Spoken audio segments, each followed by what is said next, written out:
How are things going to work? Are things going to work? Says, hello, I'm sending data. Online. Hello, this is Rotten Lead. This is Robin speaking. I'm doing a live stream, which means it's going to be a little bit like Blue Peter, with me making mistakes with sellotape and sticking things up and making all sorts of problems. I'm just checking the stream's live because I've already had an issue this afternoon with it not going live. Frame rate's dropping down terribly. One person viewing on Facebook. 10,000 people on YouTube. That's a bit low. I normally get a bigger crowd on a Sunday afternoon. Oh, Facebook's dropped down to 0. So anyway, one again. So I will start because I've got one viewer. So it's Sunday. It's very hot, as you can see. Whew. I've got my lights on here, which are sort of beaming down rather hot on me, and it's kind of been a hot weekend here in Europe, and I'm in the southeast of the UK, which is kind of warm. Not as hot as Spain and France, where they've got it, you know, the roads are melting out there. The roads are turning to treacle. And anyway, so what am I doing? Well, I had a good play test yesterday of Gruntz 15mm. I used some of the terrain I've been building, which is sort of over there, resting on there at the moment, and I thought again I'd spend an hour maybe Sunday evening just airbrushing a couple more bits of that up so that I can make some progress on it, because that's what I'm doing. Also had the good news that I'm going to be doing the Salute show next year. So I've done Salute about 6 or 7 times in the past. In the early days, in the old Olympia site of Salute, I used the Battletech rules for some games. More recently I've been doing Grunts and Imperial Skies. But I haven't done a show game there for a few years now, so with the new version of Grunts, version 2 being worked on, I thought I'd book it up and we'll start putting some terrain together for it. Even though it's next April, you've got to start early, and we're coming up with various ideas between me and my friend Jonathan to make it a spectacular participation game in April next year for Salute, which is in London. So here we go. I need to drag out some of these, which is the terrain that I've been airbrushing. Obviously I've done no weathering on this. I just sort of masked off a line to give it a two-tone building style. If you've not seen these before, it's Cerisa Precision, who make MDF buildings, which is at the heart of this, and that's their sort of metal wood MDF style, but it's a metalwork kind of girder. Walkway, escape, fire escape, entranceway. And this is their sort of small factory unit box, and you can take the lid off it as well. I've just added extra details on there, so if I zoom in close, let's go to the desk, here we are. So you can see the extra kind of level of detail I've gone to. I've put resin walls on there. Let's see if we can get the focus sharp. Yeah, resin walls been glued on. These are from Antonosity's workshop. I've put a name across there. Small vents. I've added roof details. Done the same on this side. You've got a little Ground Zero Games barrel, a large vent on the side, a resin sort of container thing. This is from Old Crow. It's a 15mm resin building, and then another door on there from Antonosity's workshop. A little funnel, and a wall on there to act as a sort of terrain piece to hide behind for troops. So, because 15mm is so niche, 15mm sci-fi, here's a little tank, you know, for the Warhammer 40k sort of people, they sometimes overlook it. It's probably because it's too small to actually see. But here's a couple of models on here, so you can sort of see the size. These ones are on group bases. I always like to introduce the scale so people understand what the building's being built for. And I've got kind of a robot walker thing there as well, so you can get a view of the sort of size against the building. If I zoom out as well, hold on to that rooftop. Yeah, so if this guy was up on the roof, that's a sort of large mecha walker. That's kind of 28mm scale model, isn't it? It's the sort of thing you can use. And there's a group base of some Polish models, and they're from Brigade models in the UK. They've been done up on a kind of textured round group base. And then single base models, you can sort of see the size of those as well. That one I went to town actually doing a lot of extra detail on the base. I'll probably get it into focus if I try. Nearly. Now it's going in. Now it's going in focus. So you can see the size against my thumb of these 15mm models, but they're still very detailed. You can still do a lot with the bases and make them look interesting for a game. So that's 15mm sci-fi, and that's what this is all being built for. And so zoom back out. So I need to do some airbrushing on these because I've done some prime colours on here, but I've got things like there's a trash can, garbage can thing there. I want to do that in a yellow. I've got to do the doors, and I was thinking of doing the doors with sort of a red. Yeah, a kind of similar red to this probably. I'm still not 100% sure what to do them. Yeah, it might suddenly take me when I get over to the airbrush booth and I'll decide. So anyway, if people are able to make a comment, please do, just to confirm that you can hear me, because obviously I'm live. Sometimes a bit nervous about doing an entire video and no one being able to see anything. But that's that building, so that's that one. And then I've got two others. Two other kind of modular bases I'm working on. So this is like a yard for containers. So earlier in the week, the video's been uploaded. I did a kind of weathering tutorial on this where I used the hairspray style technique with some heavy chipping on those. And I kind of broke my normal technique, which was I really should have airbrushed and finished every colour on here and then got onto the next stage of weathering. Of course, I ran ahead of myself because I just wanted to show the technique and started sort of weathering up and doing a lot more detail. Obviously, you can see some overspray on the base. That I tidy up later on with a sort of blast of the base colour, so I'm not too worried about that. So this is the only one that's really, in terms of the containers, got to a certain point. It could still have extra chipping and details added. This has just got the base spray on top of the primer that's gone on there, and the others on there need doing as well. So yeah, so really I went too far, as in I went all the way to nearly the end of weathering up this one when I should have done them all at the same time. Got all of their primary colours on, done some sort of highlighting and then started weathering. But there's no harm in diving in there, is it? I wanted to finish that technique on there. I also did the stripping off with the hairspray on here, and it wasn't as successful because I hadn't sprayed a brown base. But that could still very easily be salvaged to get it looking a little bit more sort of weathered and worn like that one, a bit more realism about it. And I have some water slide decals in a packet somewhere which have got graffiti and things on, so I'm intending to use those, but that'll be sort of the last thing I do. Yeah. I do have one more of these, which is just another one of those factory bases, but this one I've built up a kind of walk-up ramp thing, makeshift, up to the door on the side, and yeah, I've airbrushed that white to make that one look like a white container, and the other one a red container in there with a door to make it look like they've kind of decided at some point to do a makeshift expansion, shanty style, on the side of the warehouse. And I did the masking in the last video, so if you're interested in masking with airbrush, the last video that's on Facebook and YouTube has that detail on it.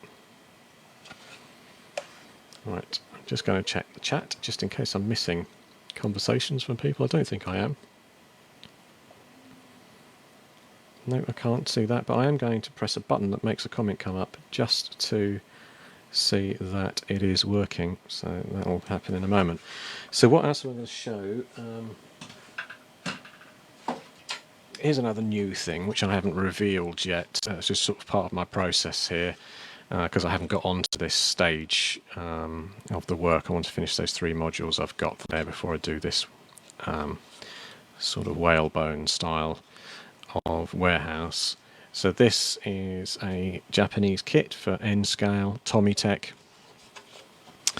So it came pre-painted, and actually it comes with a sort of very bright, sort of garish green on the base and things, but I'm not 100% sure what I'm going to do with that yet, because I don't like it. I don't like that being so bright. It's not weathered to my sort of taste. However, I'm in half a mind to just sort of dull it all down with a light airbrush and some dirtying up and some weathering, rather than respraying everything from the ground up, because this is fine, all of this area on the front.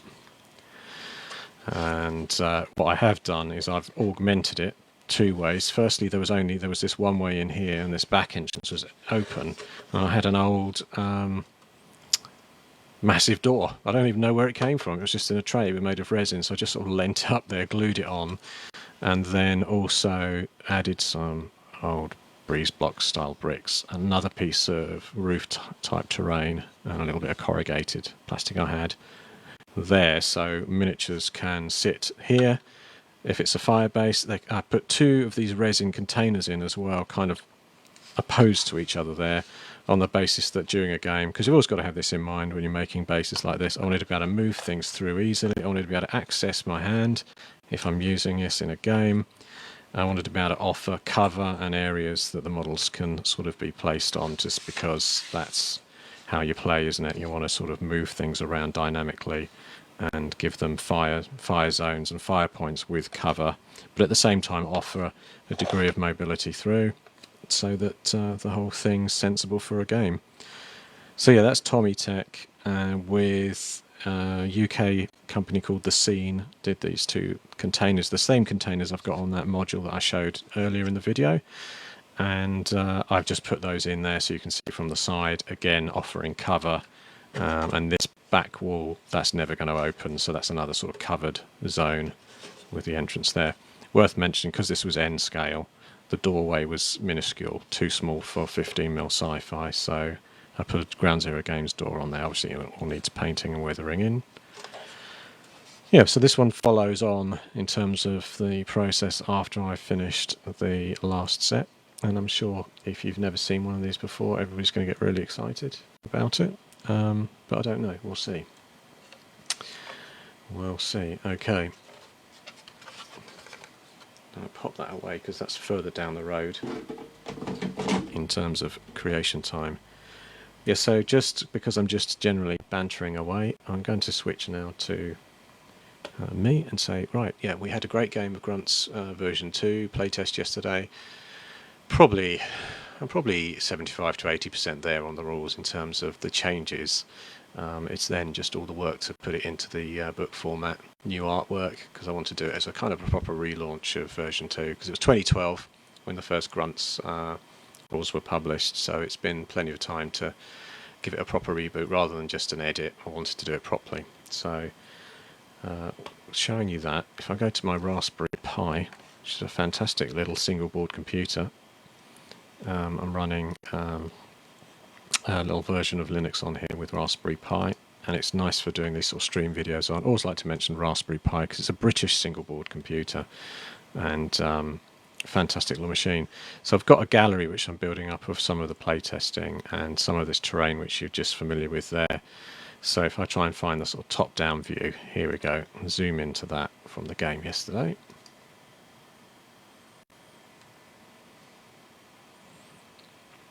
So these terrain boards I was using are Games Workshop ones that you can see here with the pointer, me moving that around, hopefully you can see that.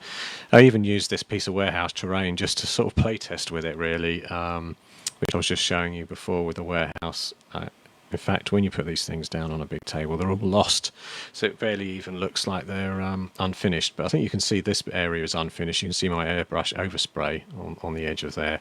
This is the finished Sarisa Precision warehouse, and this was before I'd laid it out correctly, so this ladder goes to the middle of nowhere, but I twisted it to the right way after that point. We were playing in the garage yesterday. It was Saturday, 29th of June 2019, very hot here in the UK on that day, and there's my yard of containers. So they're the same containers that are also inside this over here. So if I can, I wonder how well the zoom in will work. Ah, there we go. So move around a bit. So over the back here, these were my friend Jonathan's Ground Zero Games crusty models. He's added lots of extra bits and pieces and kit bashes. He's even got Star Wars there. So talk about cross the genres a bit, but we had a Star Wars droid tank, but he's edited that with a kit bash. It doesn't quite look quite the same as what it did before. He's changed the gun barrel and the various things. I'm not going into detail about that, but we had a good sized force. So you can see his side of the table is filled up with a combination of heavy and light infantry from the Krusty range from Ground Zero Games with some droids. And as we moved through the terrain, I was guarding a couple of objectives. We played just for six turns. And here's the dice, which we were counting the turns down on these control zones that I started on. I had Ground Zero Games. I had 2 units of 4 here of the powered armour. I had a sort of hunter-killer droid over here, and 2 of these walker droids, which are Ground Zero Games spider walkers. I kit bashed these a bit, and there's a video on YouTube and up on Facebook in the Gruntz 15mm area, showing how I kit bashed these. In fact, I think it's probably like a 4-hour video if you've got the time to watch it, where I go into minute detail on those. So trying to press this button to zoom back out. Yeah, and just look at another picture just quickly to sort of show you the layout, where these are all going. Maybe you can get a bit of a close-up here again. So again, here you can see that piece I just showed, and you can see that it's still in its unpainted state there. And I want to bring it up in line with these, with that sort of mottled style to the sort of concrete, and also sort of weather it up a lot more.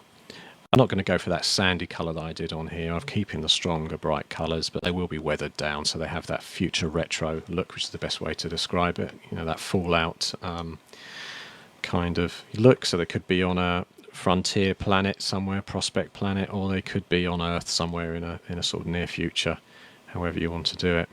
I do have a bit of a close-up here, just while I'm nattering away, of... no, wrong one. Wrong photo. I clicked on the wrong one. That's what I'll show. So some of John, my friend John's work, I'll zoom in so you can really see it. So that is, both of these are Ground Zero Games models. That's like a mini grav skimmer, and this is like a remote droid. Obviously what John has done is added bits and pieces on, he's weathered it up, but the core model is John from Ground Zero Games' miniature.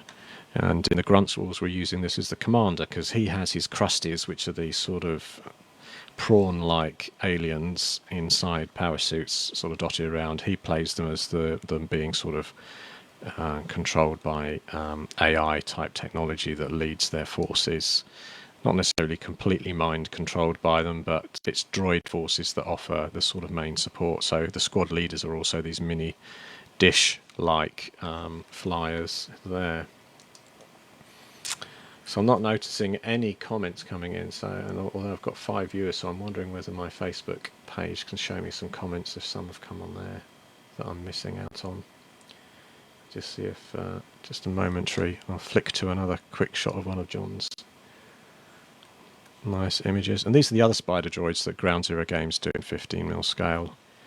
I typically would play those with shielding, and if you remember those destroyer droids in one of the early Phantom Menace, I think it was, about the only good, I'm going to say it's the only good thing about the film. It's a rather contentious film that some people like it Marmite, others don't. I didn't think it was too bad. I was a fan of Star Wars, but never like one of those fans that turns into a real fan where you judge. I don't judge the movie, I just sort of watch them. I do know they're a bit lighter though, aren't they, the Phantom Menace sort of starter ones, and some people didn't like it. But anyway, there were those droids that rolled around the ground and then they had dome shields on them and then fired lasers. So I sort of play those when I stack them up for the Gruntz game like that. I often put a shield in front of them. There's some photos out on the web of some of the Litco shields. I just pop in front of them to say that the dome shield's up, and there's some shielding rules in Gruntz that as the shield's depleted, then it hits the main shell afterwards. John just had them attached to these squads, and they offered fire support, and they could suppress units they were firing on. So not as powerful as we'd normally have them, but they were working out well. So 1 minute, just checking my stream on Facebook to see if people have put a comment on and it's not coming through. No comments, so that's good. I'm just worried because sometimes if someone had written "Hello, Robin, how are you doing?" and I hadn't spotted it, I won't be able to reply. So let's have a look on YouTube as well. I've got a feeling YouTube may not be working because I can't see anything live on there at all. It says I'm offline, in fact. Streamlined 24 minutes ago. Don't think so. Oh, I've got warnings everywhere.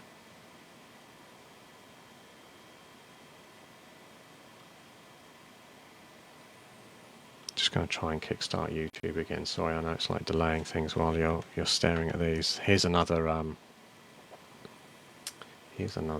shot of some of the GZG power armor.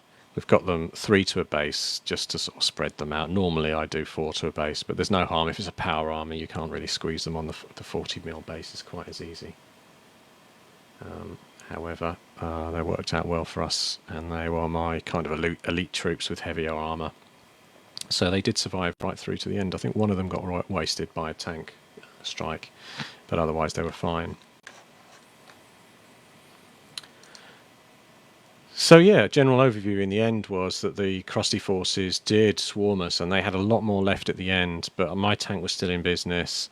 I defended these 2 points to the 6th turn, and probably John could have pushed a little bit harder near the end where he went in and engaged. You know, there's always that temptation, isn't there, to go in and engage with some forces when your objective is to sort of push to try and get into the buildings to control it.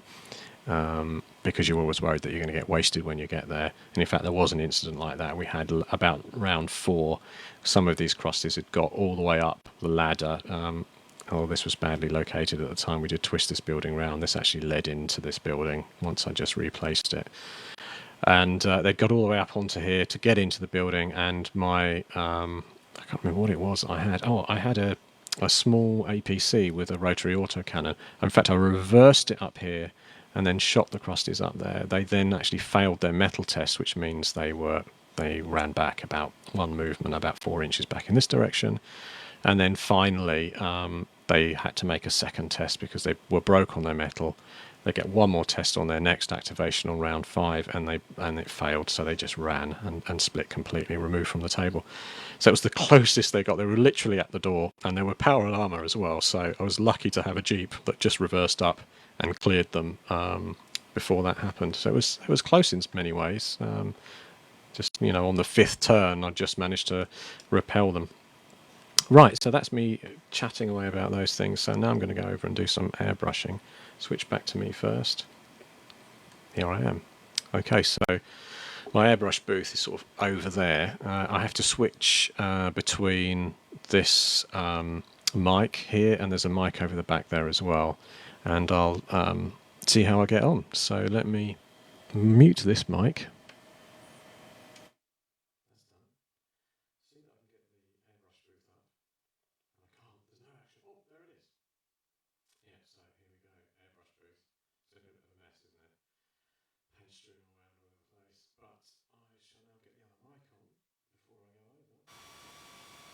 And that should mean some activity on the mics. Yep.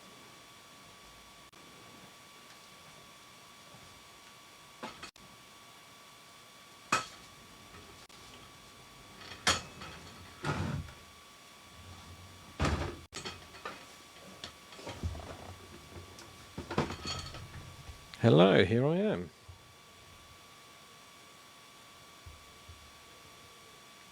So, right before me I have my airbrush. In fact, I need to turn it on. I need to turn the extractor on, but I shall pick the paints and the tools required first. So what I want to do with this one is I want to give it a roof top. I think I'll go for some sort of pale bluish roof, perhaps. Between grey and blue, I think, just to sort of highlight up that roof that's grey, solid grey at the moment. Just to give it a light highlight top before the weathering goes on. And the same, I need to sort of give some of these some colour down here because they're just grey at the moment, and just highlight those up with something else. So let me turn the airbrush compressor on. You may slightly hear that. And then I need to pick some colours. So I'm thinking potentially that's a hemp colour. That's not going to do me much good.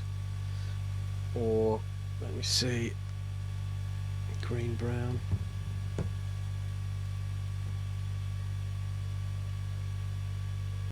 So if I do want to go for a kind of a pale green, so I might go cam light green and then just use a very light mix of some of this Game Air Escopina green, which I imagine is like kind of a goblin green kind of colour, but if I mix it in with one of these darker greens, that might do the trick for me.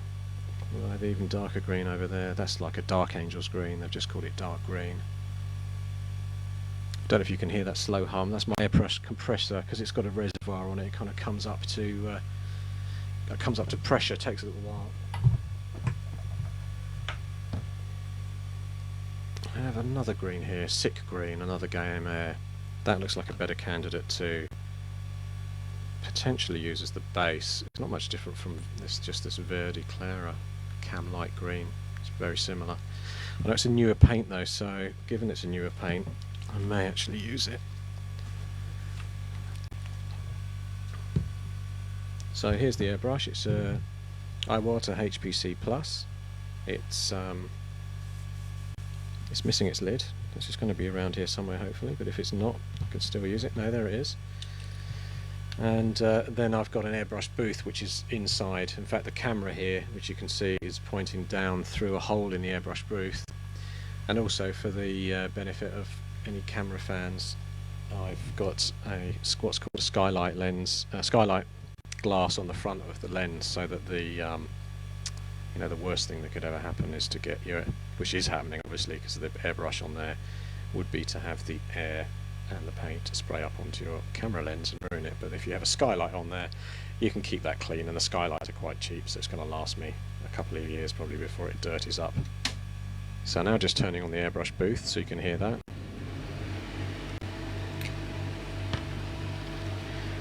And I need to get the paint in here. So as per my normal process, obviously I shake up the paint,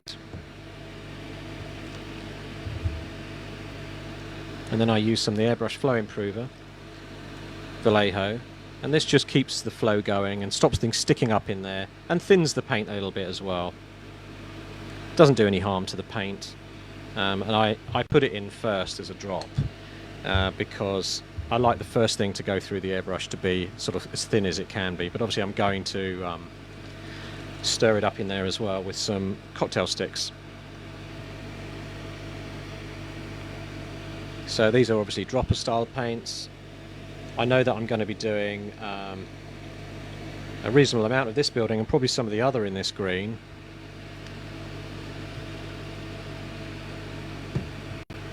So and put quite a lot into the pot for that purpose. I then have got some of this Mecha varnish.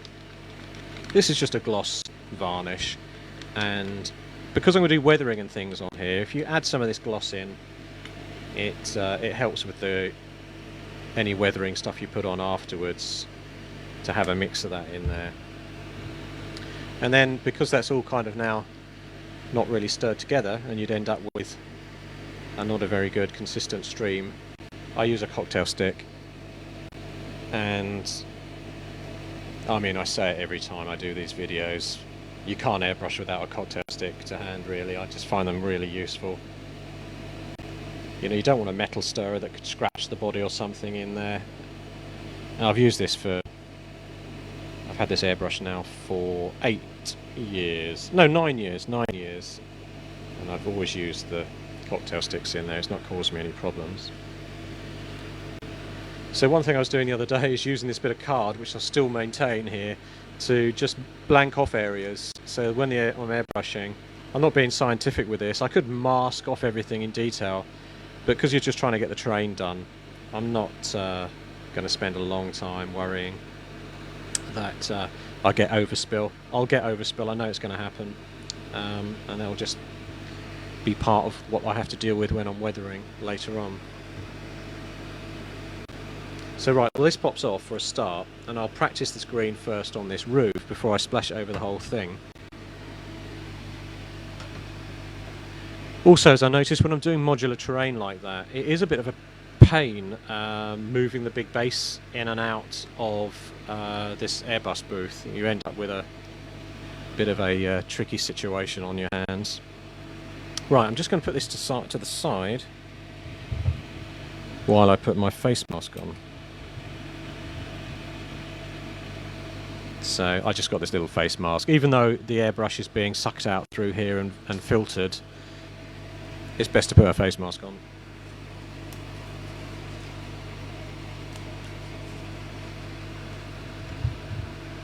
So one thing I don't want to do is get any overspray up on this side, which is already detailed.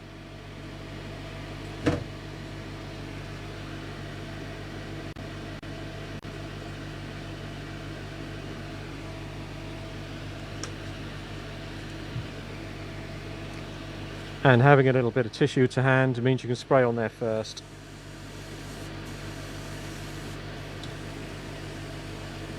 That's quite a bright green, but if I go on gently, it should be fine.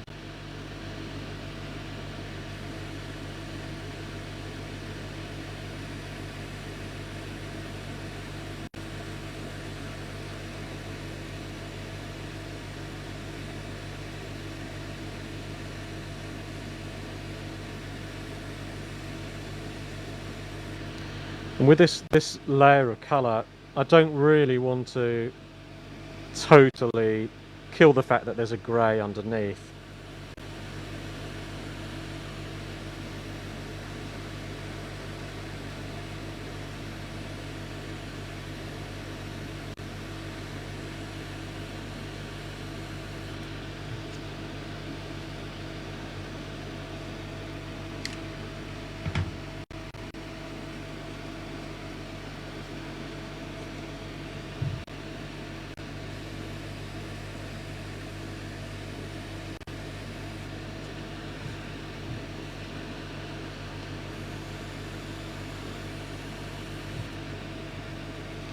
So that's enough. I mean, I've got a little streak here where it's a slightly brighter edge where the bottom of my makeshift masking has caused the paint to sort of build up. But that's fine for me in terms of it's still got a lot of the grey underneath as like a base shade. I'm going to probably punch this hatch with another colour like a yellow later on to detail it and weather it as well. But that's kind of enough. I mean, I probably could just go into that corner a bit.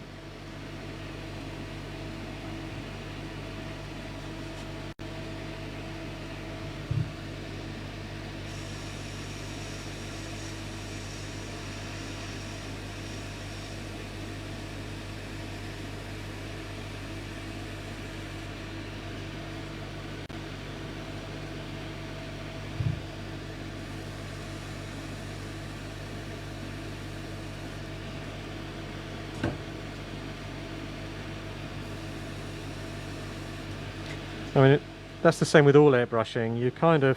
I'm lucky that I've got this roof piece to test on, because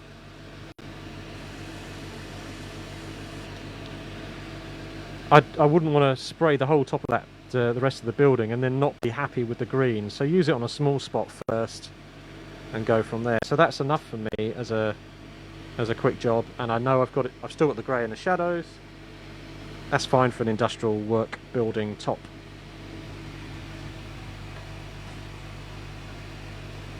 So continue that theme on the rest of this model. I'm going to do that grey on that green on the roof areas here too. Get my magic card out again to sort of mask off some areas.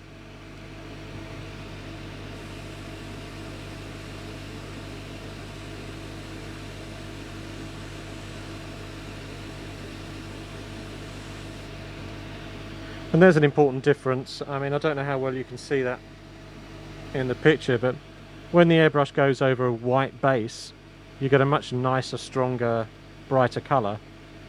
But then it blends down obviously into the darker colour on the top, and I'm happy with that again. I could go over that and give it a full super green blast, but I'm quite happy that it looks different there.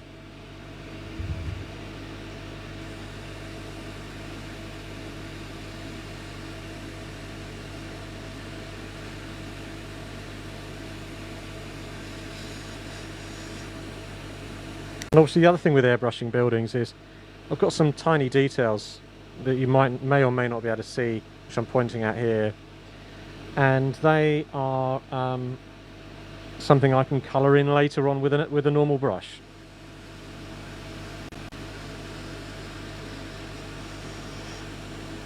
To add a little bit of difference.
And this is where I'm going to do a little extra, because I've got the green in hand. I'm going to do it on this fan.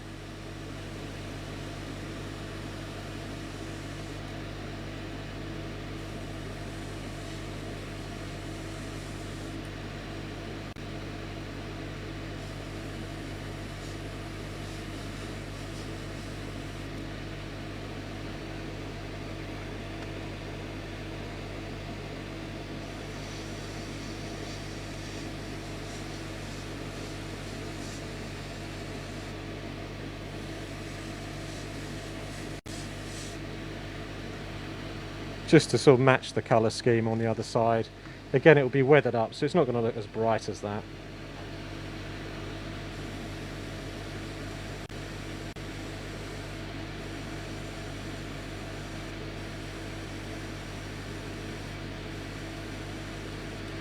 I had previously sprayed these with a kind of yellow, and I put a green along the bottom base just to give them a bit of interest as well.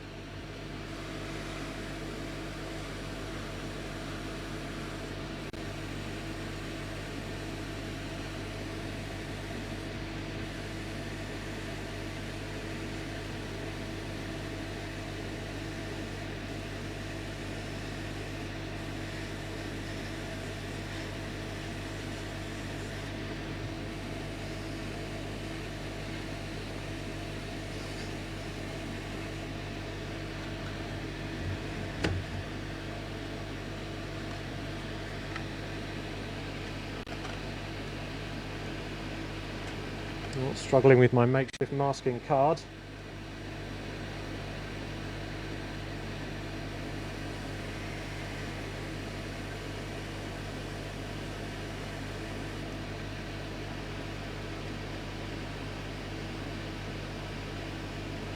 Oops. Somewhat tricky moment.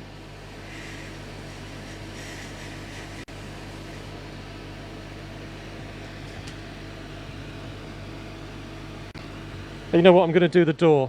I'm going to do the door in the green, and I've got an actual mask ready for the door.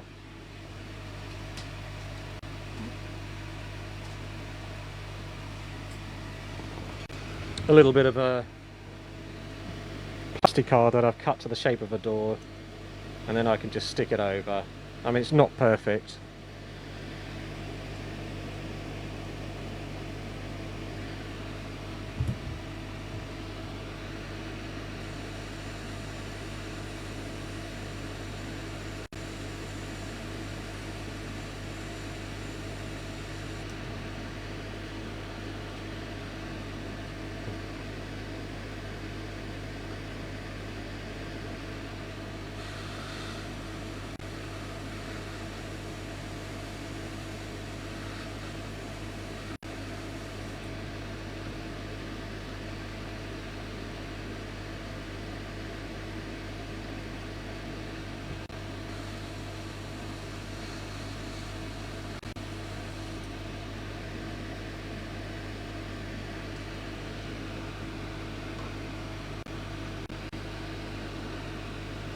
Oh, the door's up there. There's another door.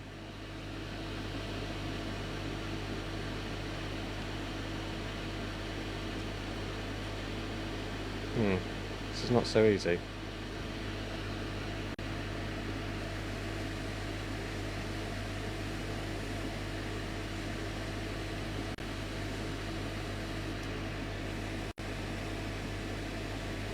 It's going to be some overspray, but never mind. Oh, it's not too bad. So that's that building.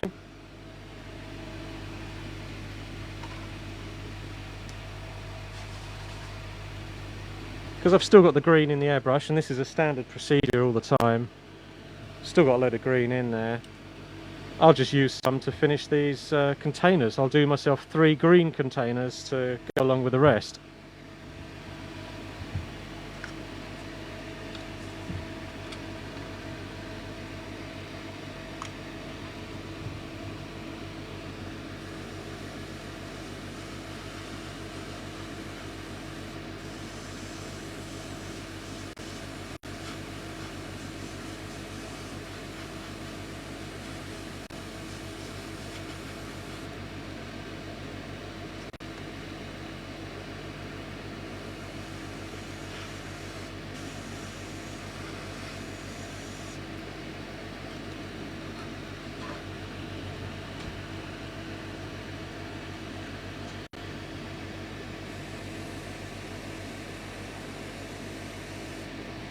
This is a tough one to get into.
Well, that one's already taken some damage from a previous, from that game yesterday. I'm going to spray over it. Deal with that later.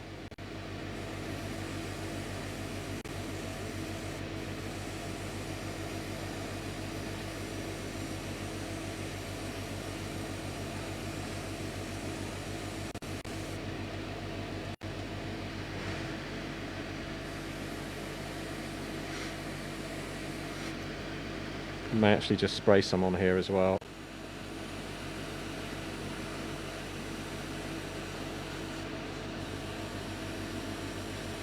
I'm just patching up on this one. So I did some weathering. I'm not 100% happy with it, but at the same time, the very light green on there can only cover up some of the sort of worst of the chipping I did.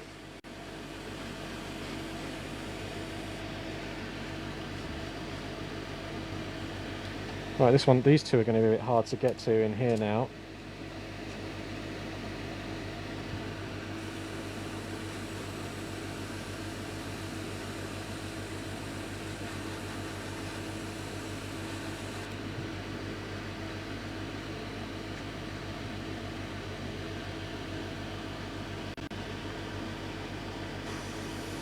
Yeah, you won't see anything here apart from my hand, sorry.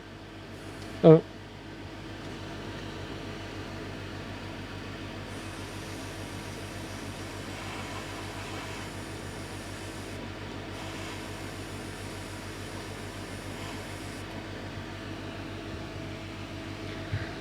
I think that's every container with a base colour on it now. Oh, there's one side there.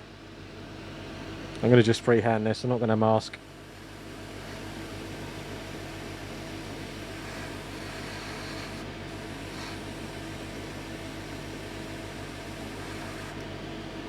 Yeah. Oh no.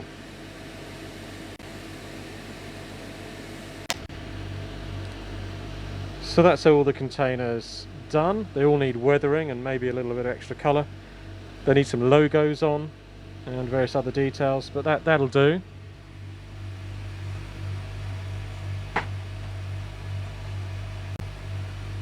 So that these two buildings can kind of keep in line with each other, I'm going to do this one's roof in the green, and it's this big fan on the side I'm going to do in green as well.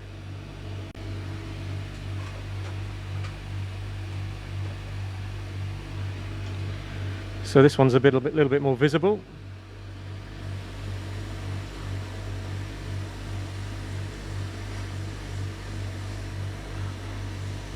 I'm leaving this metal plate in grey, but I'll do this green.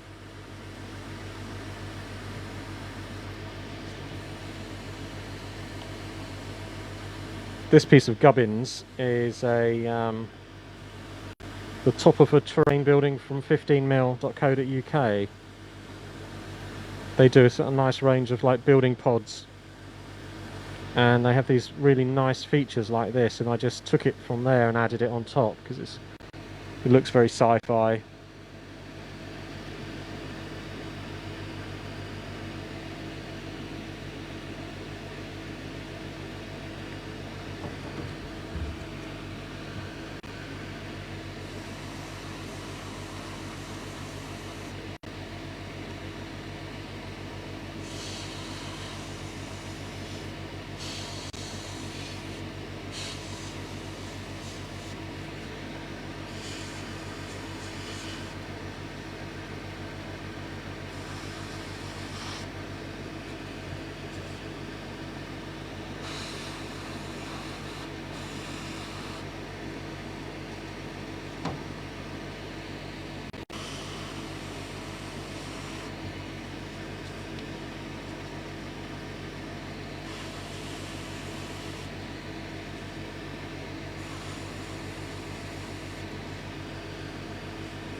Gradually building up with masking along the edge of this barrel.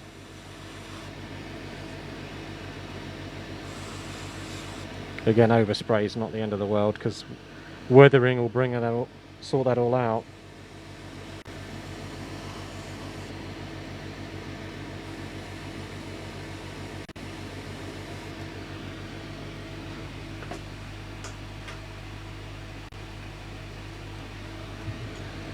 So on here I'm just going to do green on the on this big vent.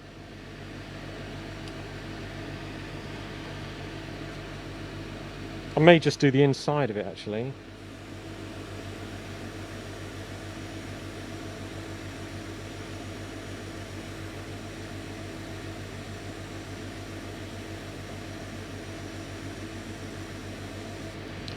Yeah, so I've just punched on the inside.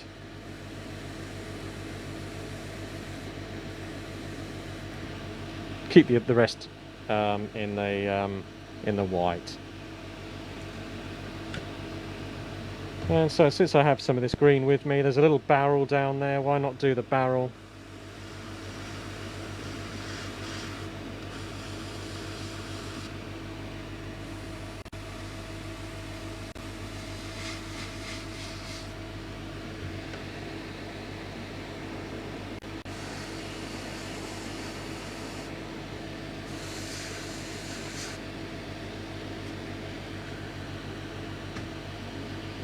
There's a machine thing there. I'll do that in green too.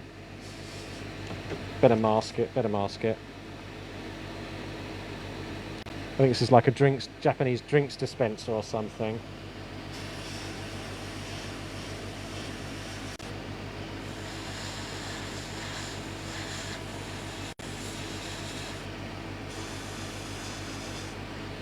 Just hit that with a bit of green. Oh, and the doors. I'm going to do the doors as well, the green.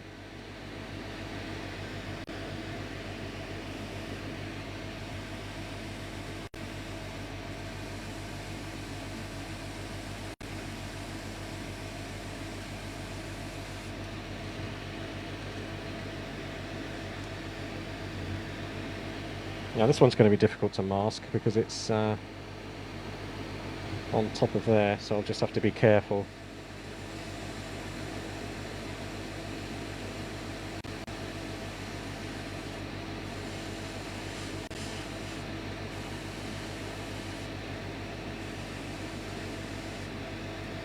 Yeah, I got some overspray, but that's fine.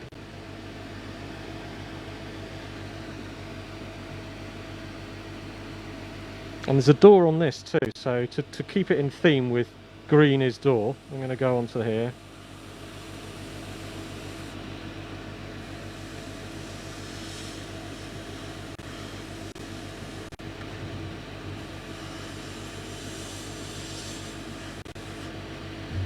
Oh dear, got a lot of overspray there.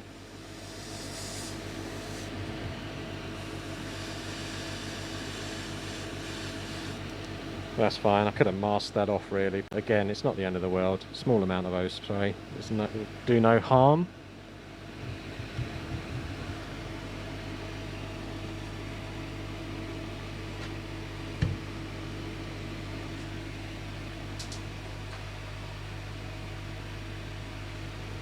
So that's all of that base green done.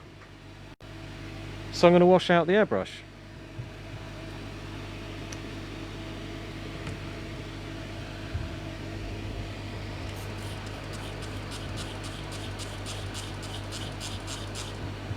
You know, I say it every video again. Like I mentioned earlier, you need your cocktail sticks. The other thing you need for instant cleaning of your reservoir is just a pump sprayer. Any brand will do. I had this one for years, and it just instantly sprays out all your gunk. Pour it away into a jar that you've got on hand. Now we'll need a little bit of water in there just to spray through any remaining paint, and you'll see that still coming out, but then it runs clear. Now that is just clear water coming out. There's a little splodge. Obviously when you finish airbrushing for the night you want to clean it out properly, but just running some water in between colours always works for me. I don't put any cleaner in until I'm all done, and I can just see some old brown in there, but that's looking pretty clean to me in that.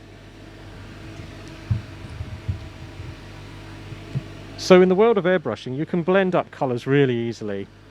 I could drop a bit of white into here, into the sick green in the reservoir, and to make it brighter, or just as easy, spray on a brighter colour.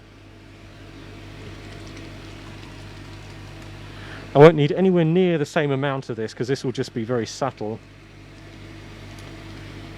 There's actually two different ways you could do this. I could go on with a lighter green.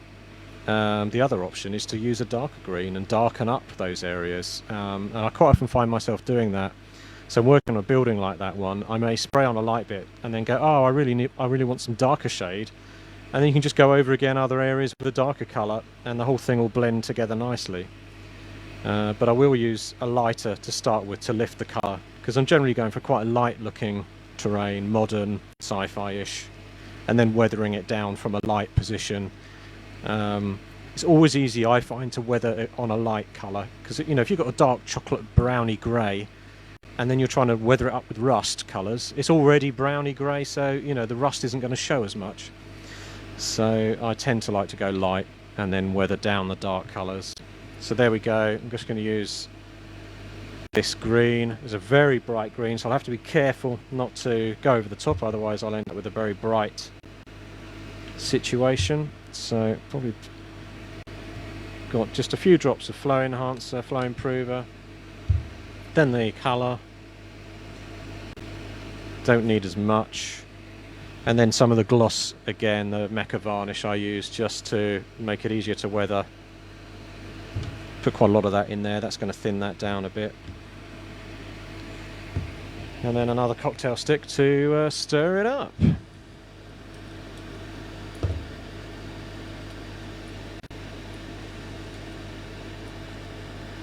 Yes, I mean, just observations really with airbrushing is that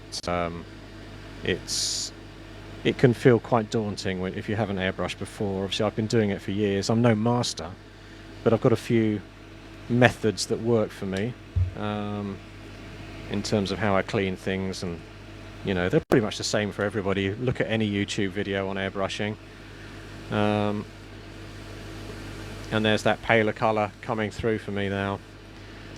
And but you just have to sort of follow a process. You have to get a workflow going.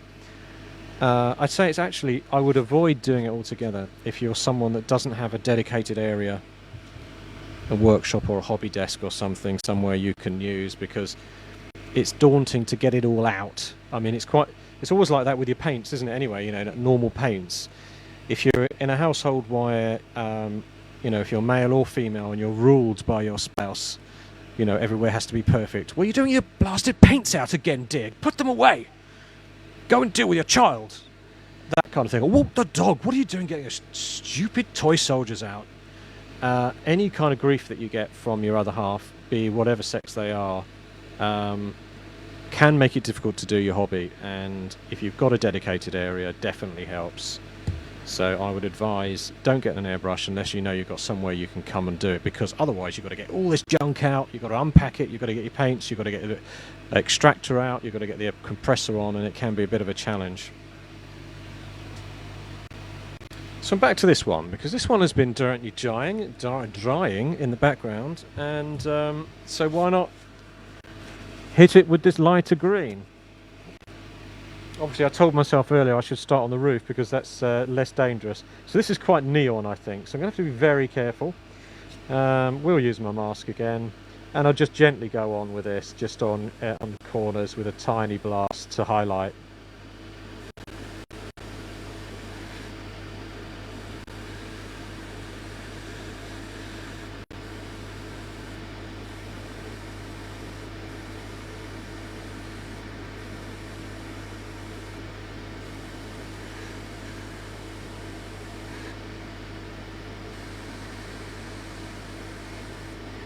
I think actually my pressure's a bit high on the brush, I would say.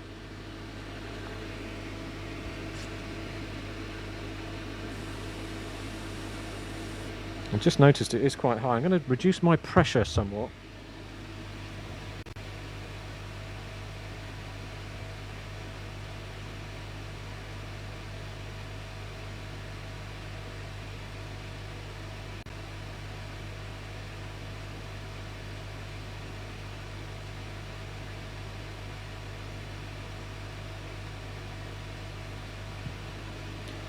I think well, it was less than 1 psi anyway. That feels a little less powerful.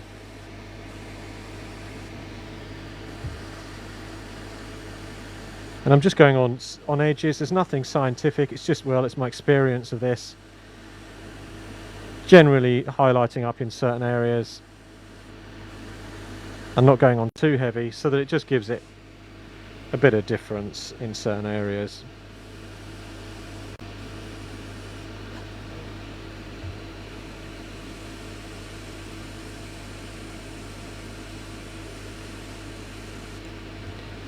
So I've come down from the top down on that, and it's just sort of touched on the round bit in the middle and given it a very bright top. And that's enough. That is enough. With the doors, I find I can just do a sort of a little blast in the middle with a brighter colour.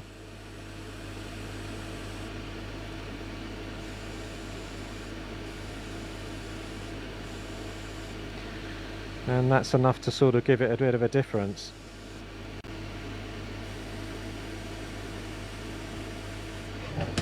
Oh, I'm almost losing my water reservoir for junk water.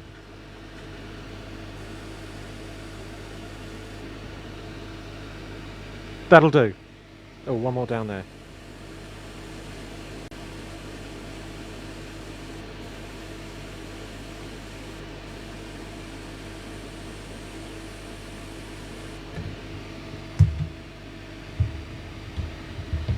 Yeah, it just gives it a tonal difference, doesn't it, really? What I want to do now is I want to get a light grey, and I'm going to cheat things a bit. I'm going to get a light grey that will let me highlight out the lower grey here.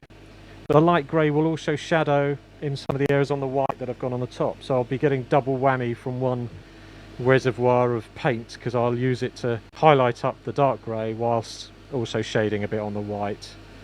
But I'll finish with the green first. I've got the two roofs and this one to do as well. I mean, this should be really quick now. This one hasn't dried properly, but it doesn't matter.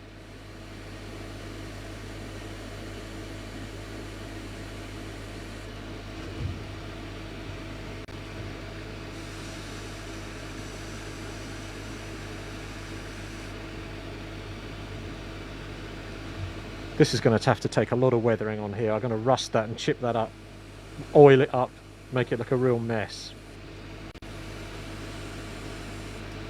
Because as it stands, it's a bit bright. That's all the green on there, isn't it, really? Just that door. Oh, that thing down there.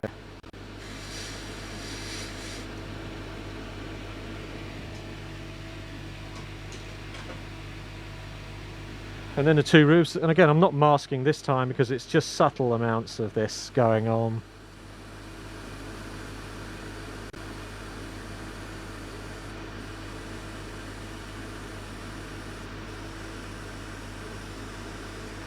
I may leave that hatch the same colour.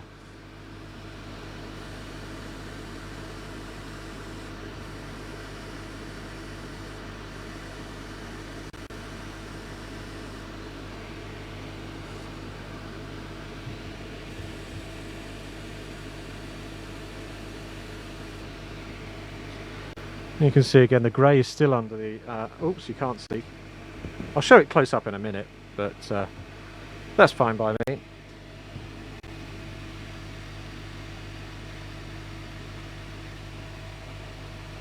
The second roof, here we go. Punching.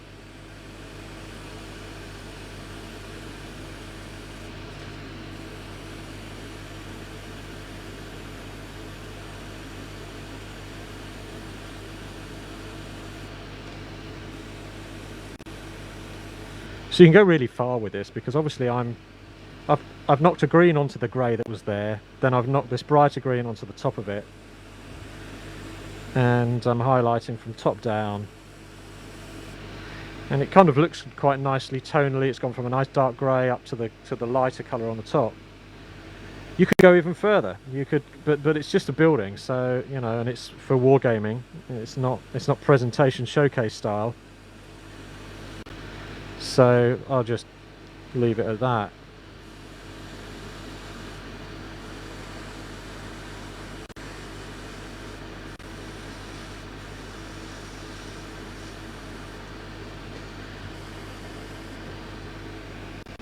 So there we go. It's not looking too bad.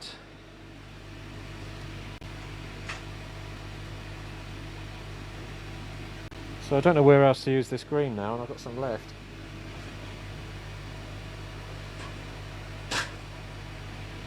That's when I realised I'd done those containers in the green, so I do need to use it. But again, I'm not going to mask, just going quick.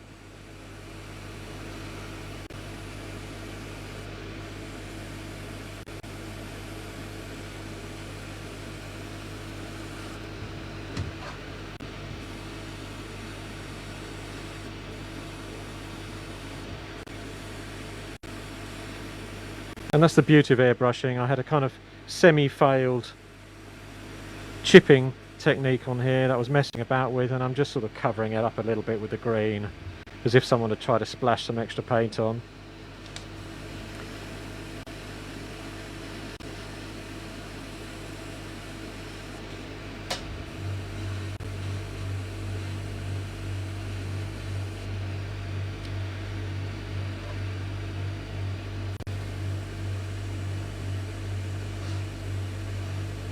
Right up the middle of that container. And there's a handy tip, because I'm going to be probably mostly weathering the edges and the doors to chip them up. The brighter you make it there, the better the chipping is going to look on there, really.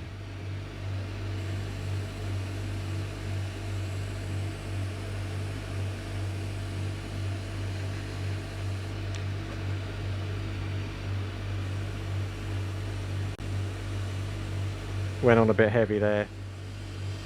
Do have to watch you don't go on too heavy. You don't want the airbrush paint looking all wet.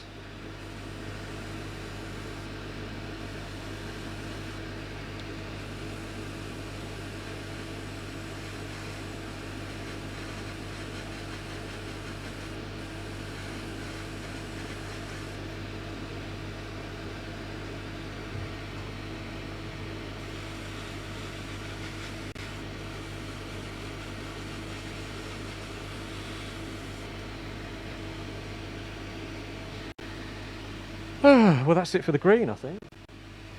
I'm going to get that grey now, and I'm going to clean this out and get some grey on there.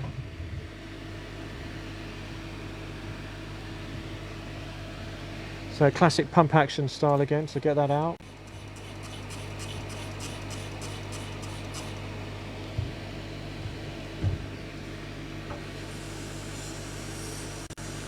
It's just some water to flush it through. It's just a hint of green. The purest green, my lord. The purest green. And that's done.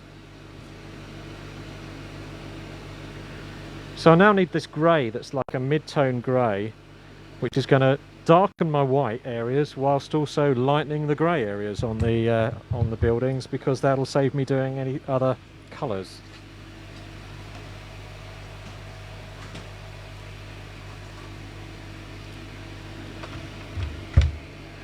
So that looks like a reasonable candidate. USA grey.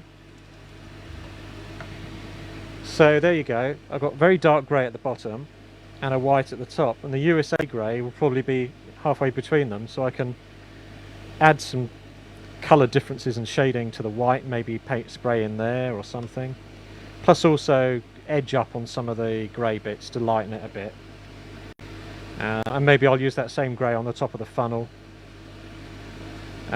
Use the same grey to lighten the walls. So getting multiple use, isn't it, out of one colour, saves you reloading the brush. And because you want to move your project along quickly. Oh, that's quite a solid. There's no. Ooh, I wonder how good that paint is. There might be another one over there. Another USA grey. This one feels a bit looser. Oh, suits you, sir. It's a little bit looser. Let's give it a good old shake, eh? Oh, so yeah, USA grey I'm going to use. Let's mix it in.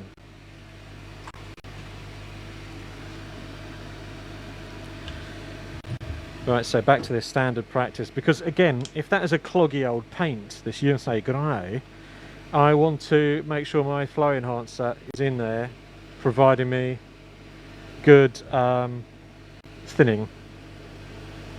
Oh, that is cloggy. I don't know how good that's going to be. Let's see. It may clog up the brush, but if I give it a good thinning, maybe a bit more of the paint. Yeah, there was a bit of like best way to describe it is it curled out initially and was a little bit too on the thick side for a paint. The other good thing about this for YouTube videos, I can close and open those paint bottles in one hand. I mean, that's a skill, isn't it? And for airbrushing generally, you got that in your hand. You don't want to mess around. I mean, don't listen to these guys that tell you those Games Workshop pots have got a special technique for pouring out of the lid. They are clumsy, and these are the best dropper style, really. There's big battles on that on the internet, isn't there? I'm only saying that just to wind some people up if they do like it. But since I've got a viewers, I mean, this video will probably get, what, 50 views? And of those 50 views, about 3 people will watch it all the way through. It's hardly going to cause waves on the Ginternet when I make a contentious statement like Games Workshop pots are rubbish. I happen to have lots of them and use them for years, so they're fine, really. It's just observation-wise. If you're airbrushing, it's obviously great having these because you can do them one-handed. Drip, drop, you're done, bosh, bing. And so here we go. If I'm sounding a bit nasal, it's because I've got my mask on. So the grey's now coming through. I'm getting a little bit of splatter from it, and that tends to happen if the paint is a bit cleggy. But no, that's good. It's working. Let's go for it. So I'm hoping this is nearly everything I need to do. Oh no, I said I need some details, don't I, in yellow for the various bits and pieces. So this is a lighter grey. Where do I practice it on? I'm going to practice it on these walls, because who cares about the walls?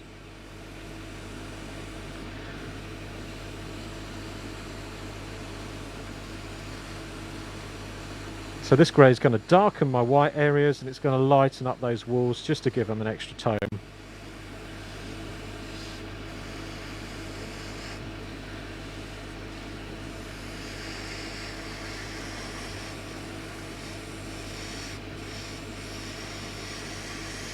Yeah, right along the top there.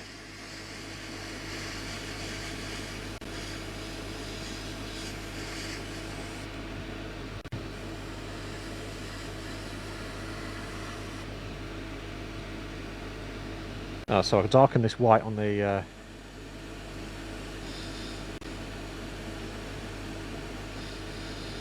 just a little bit there on that white thing. I'll brighten up this, whatever this machine thing is here I've added on.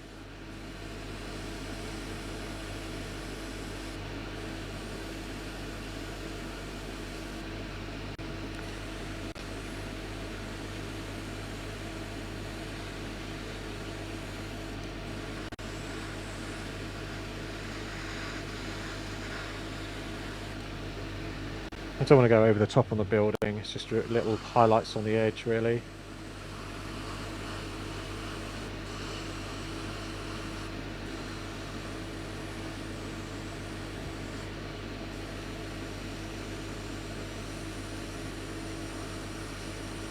And the beginnings of it sort of weathering it a bit really.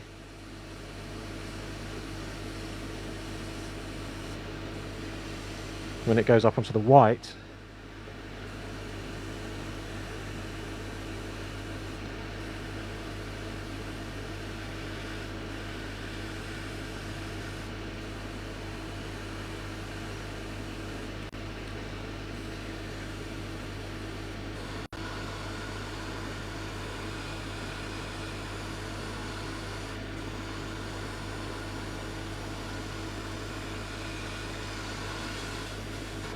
oops, that was a bit of an overspray.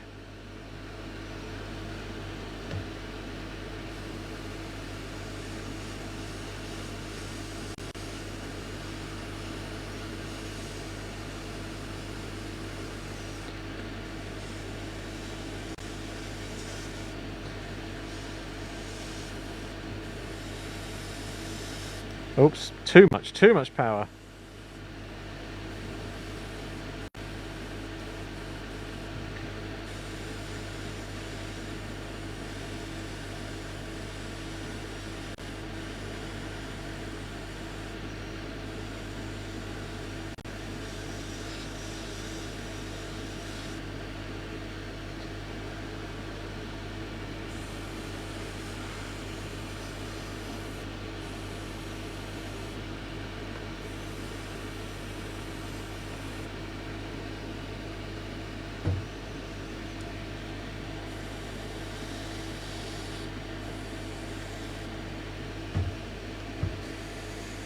There's a couple of spot areas here I'm picking out in the grey.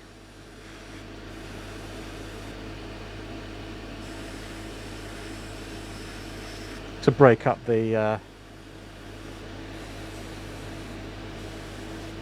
green a bit. Oh, and that funnel. Being very daring here, spraying near that spraying near the red with no masking.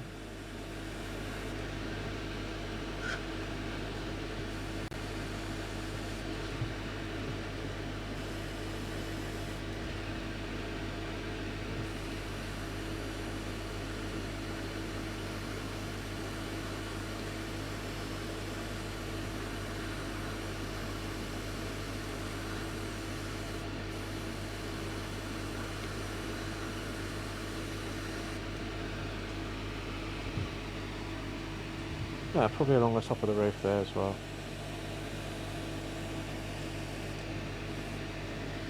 So we'll pop that out.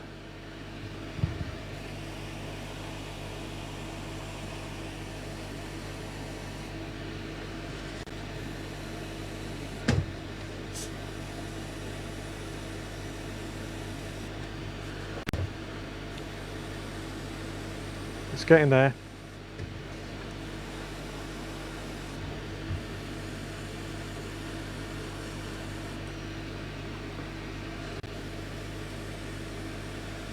Yeah, I realise this forms a little bit of a wall around there, so why not punch it in a bit so it looks consistent.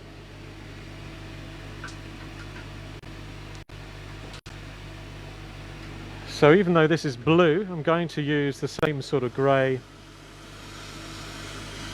Oops, just to darken some of the areas.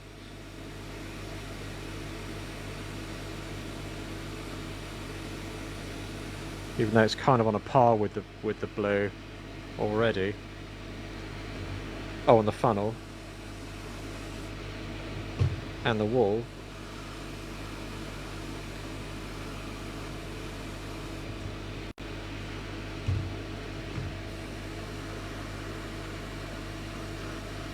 And a base on the... if I put a lighter colour on this trash can down here, it means that it will take the yellow nicely.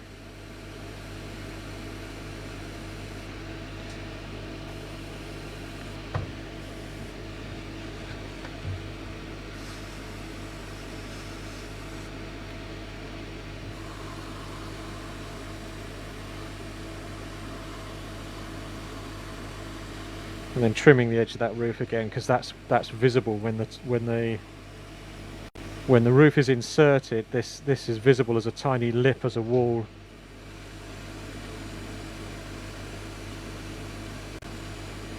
So just cleaning it up. Not all of it's on show. A nice consistent sort of colour on there is going to look good, or better.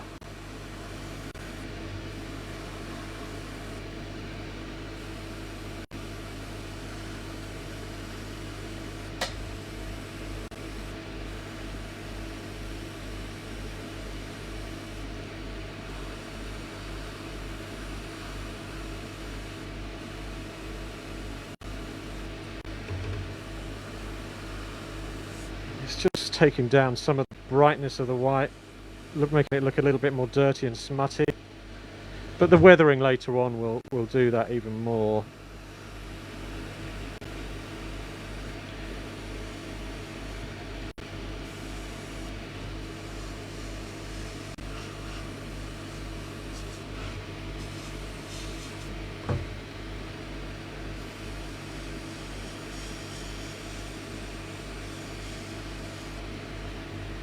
I think that will do. Oh, across the top of there I can clean up. Oops, that's a bit close.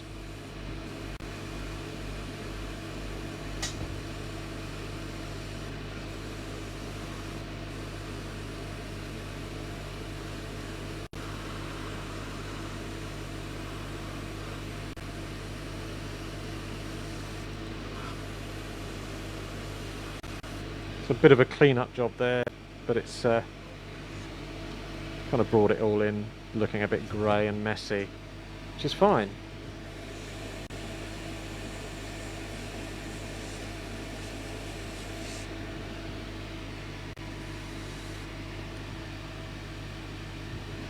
So right, next. Oh, the container farm. Or yard.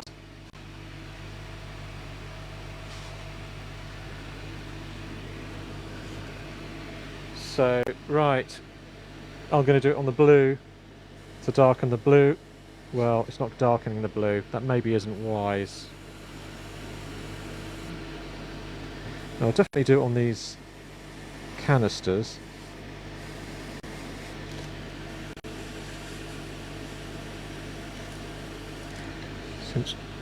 Since they need a solid colour on them.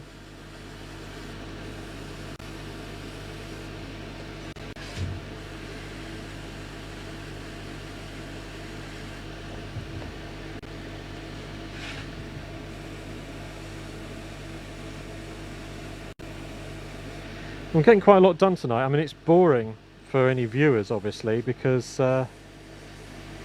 it's just airbrushing. But it is letting me get some work done. I wonder if the green will take a bit of grey. No, not good. Not required. No, there wasn't really much use for grey on there at all.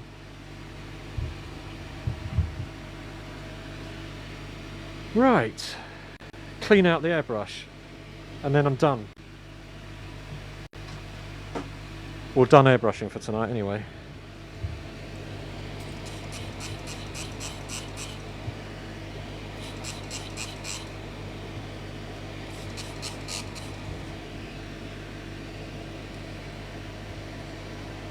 Give that a good old clean around.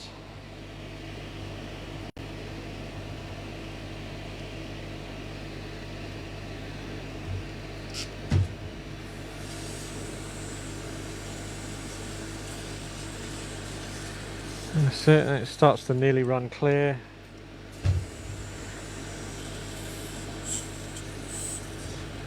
I've got what's called a crown on here. Well, it's all called a crown. That section of the airbrush is called the crown. But mine actually is split like a crown. As you can see, it has that crown shape.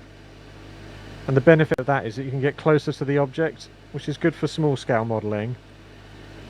Because as you get closer into the subject, the air is able to escape of the side, meaning that you don't sort of blast too much air pressure onto the model, because the crown allows the air out. So that's the little needle in there. This is a 0.3. You're never actually meant to touch the needle like I just did then. I've had this for, like I say, 9 years, but I have bought, I think I'm on my 3rd needle, because I'm a bit rough and ready. As you saw, I touched the needle there, and you're really, you know, super high class pro people would never dare touch the needle, but I sometimes do by accident, or I might clean it off. But it's best to try and avoid it, because it's so easy to buckle the end. But this has got a nice clean end on that needle. And they're about $10 a needle, or £12 or something in that order. So I've bought 3 of those over 9 years, so that's not too bad. They're the only things I've bought for it.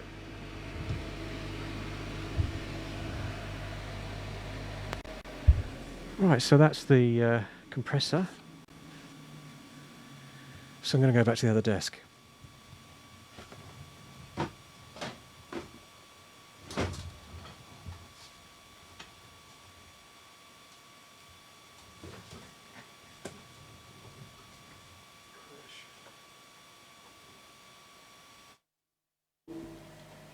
Okay, I think you can hear me.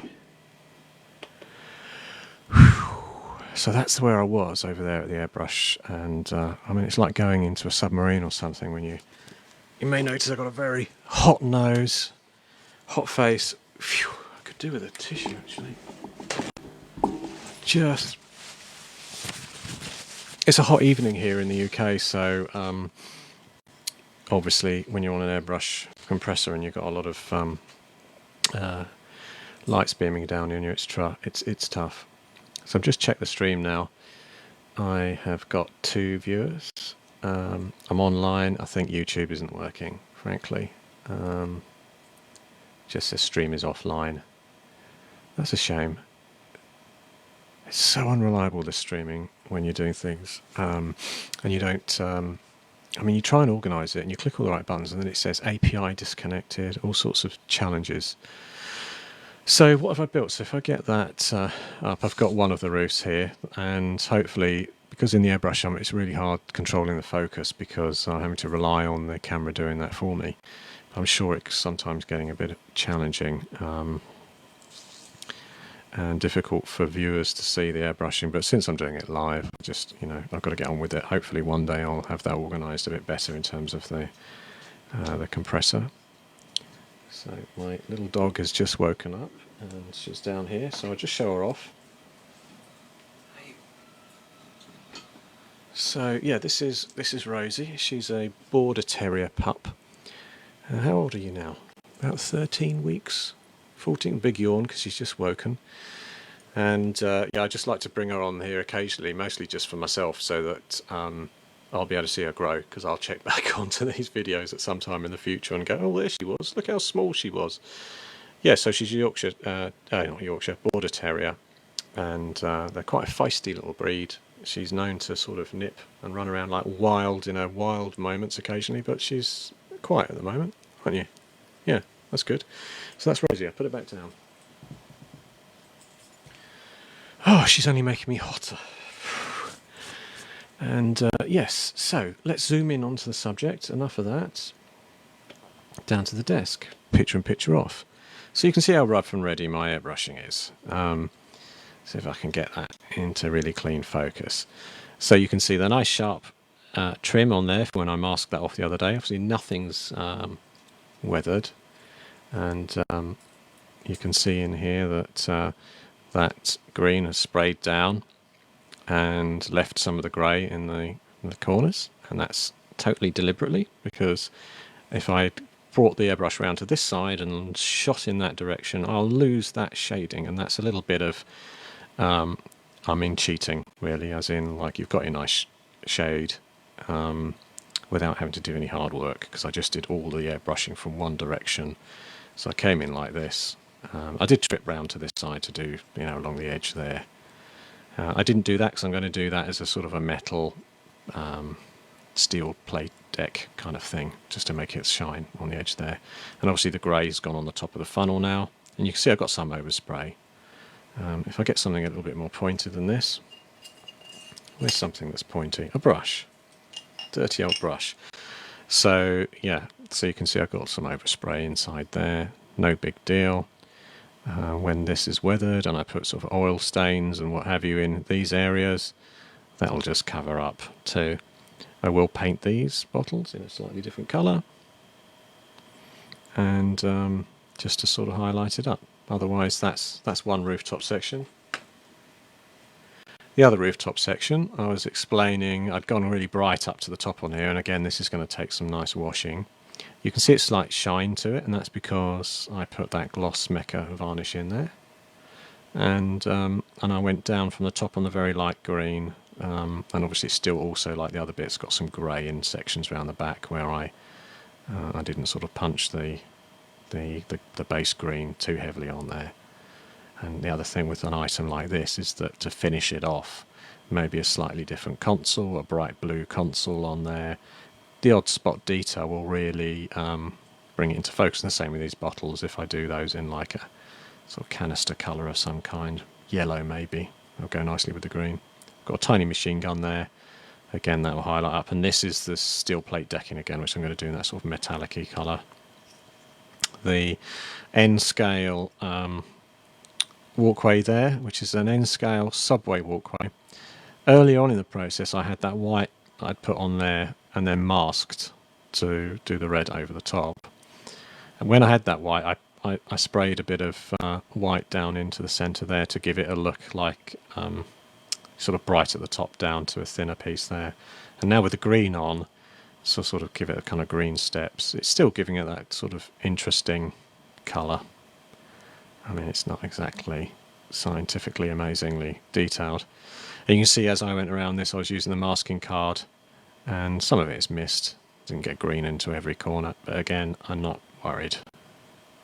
And the one thing I haven't really done on there is this, which I'll leave in this white, and I'll just weather that up. I don't care that it's got some overspray. That will just look like discoloration when some more washes are put over that. So those are the two roofs. So if I get the other bits and pieces out, whoops, zoom out. Yes. Yes, so here it is, the main event. So you can see basically the green is a theme continuing from along all the rooftop areas there. I haven't put that in properly. It just sort of ties it together. And once it's weathered, it's going to look quite interesting. I'm relatively happy with that. Yeah, the weathering will bring the whole thing a bit together, so it doesn't just look sort of like too eye candy. And yes, so let's see if I can get that in focus so I can just talk about the grey that I sprayed on. Yeah, so you can see I did spray some grey in. I had some overspray. It just gives the white a bit of a dirtier look. I could probably, I'm not going to do it tonight because I've done too much work, but I could probably come back and maybe get a brown, a darker brown, to do a little bit more discoloration and weathering and like a dust that's built up on the old building. And that could continue all the way around onto the other colours to sort of bring it all in tonally. The doors are green to sort of make them stand out on there. And you can see how I highlighted with the lighter green on that side and didn't bother so much this side. And that's, you know, once it's weathered and a wash is over that, it'll all sort of bring it together. And then I went back with some light grey into these details just to sort of separate them from the green, so that they'll have a different colour in the final scheme. There's another little tiny rifle there, along with that machine gun on the roof, which I'll make sure those are painted to sort of make them stand out a little bit. Obviously the logo is going to get painted. I'm not going to airbrush that. I'd have to mask it all off in detail, so I'm just going to paint that on. And the doors now have had that sort of graduation. Now these doors need some real wash to make them look grimy and oily as well. But yeah, I'm quite happy with that. So that's that one. That's not gone in there properly, but it is sort of drying in there because, you know, I punched a lot of colour into the grey inside. That needs to dry overnight really before I start moving these in and out. Otherwise they'll start to sort of flake.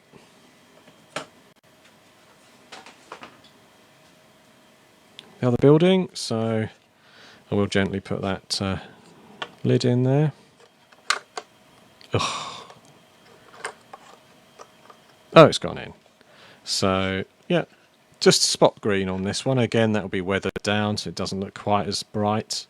The blue, I need to go onto this blue, I think, with a dark blue or a brown smoke or sort of something to dirty up along the bottom.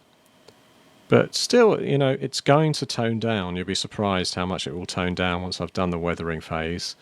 And there you can see that overspray I did by accident on the side there. Not a big deal. The whole lot's going to tone down when it's weathered.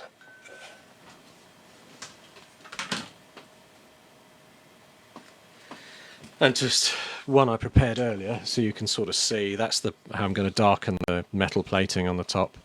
And you can see the sort of weathering that goes on. This one's really grimy. I'm not going to go this grimy on the one I've just shown, but you can see I've made it quite industrial with different smoky patches and some darker sort of colours on here. And you can see how I've darkened up around the edge.